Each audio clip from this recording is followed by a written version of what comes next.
George Patton famously said that an army is a team, and that is a very true statement. But there's one part of the Army team that a lot of people overlook when they consider Civil War armies, when they study Civil War armies. That is specifically the command staff of each of the generals in the Army.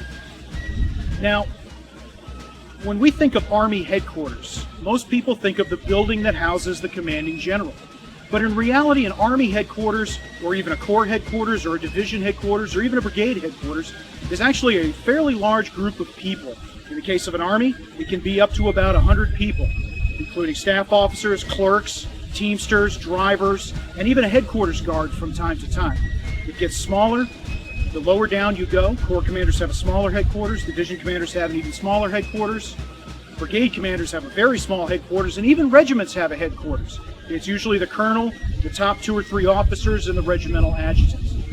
But when you think of the headquarters, that is often what you must think about. It's not just a specific location, it's a living, breathing entity of people.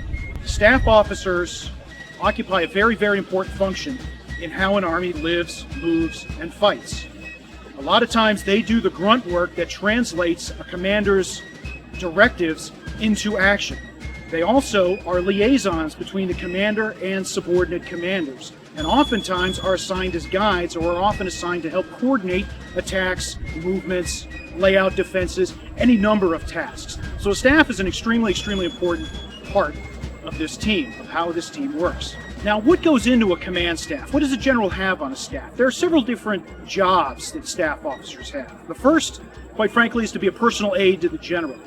Brigade commanders are authorized 1 aide, and it increases in number all the way up to 4 for an Army commander, to perform various tasks as assigned by the commanding general. If nothing else, be the commanding general's alter ego. That's the role of an aide, very, very important role.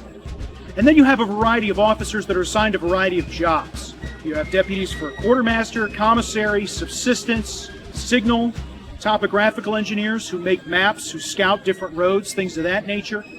You have provost marshal who take care of any disciplinary cases. You have judge advocate general who are the Army lawyers. And you have the adjutant general, who I mentioned earlier in one case, who basically does the paperwork and keeps the administrative machinery running. If the general wants to know on any given day how many men are available for active duty, he's going to ask the adjutant. So the staff officer is a very, very important brain and a very, very important support network for any commanding general. Because there's no intelligence and operations staff either, this also means that when generals go down, when they take casualties, either being killed or wounded, it can often have a profound impact on a course of a battle. To cite just 2 prominent examples, on July 2nd, 1863, as he spearheaded the entire attack of the Confederate Army at Gettysburg, John Bell Hood led his division of 8,000 men 4 brigades forward and almost immediately went down with a very serious wound. His division fell into disarray. They pressed the attack and pressed it well, but it became disorganized, uncoordinated, and it was not as good as it could have been.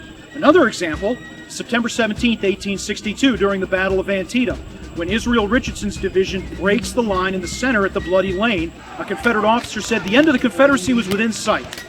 And as Richardson was beginning to organize a pursuit, beginning to organize a breakthrough, he went down with a very serious mortal wound. Disorganized the Federals. Nobody had the knowledge to really pick up where he left off. So the momentum was lost, and with it, the opportunity was lost. When we think about the Civil War, and when we think about the tactics, when we think about how these armies move and fight on the battlefield, we must remember these factors. Organization alone does not ensure success. But disorganization, either through poor staff work, poor coordination, or just a bad leader loss at a bad time, can often prevent victory or can affect the course of the battle.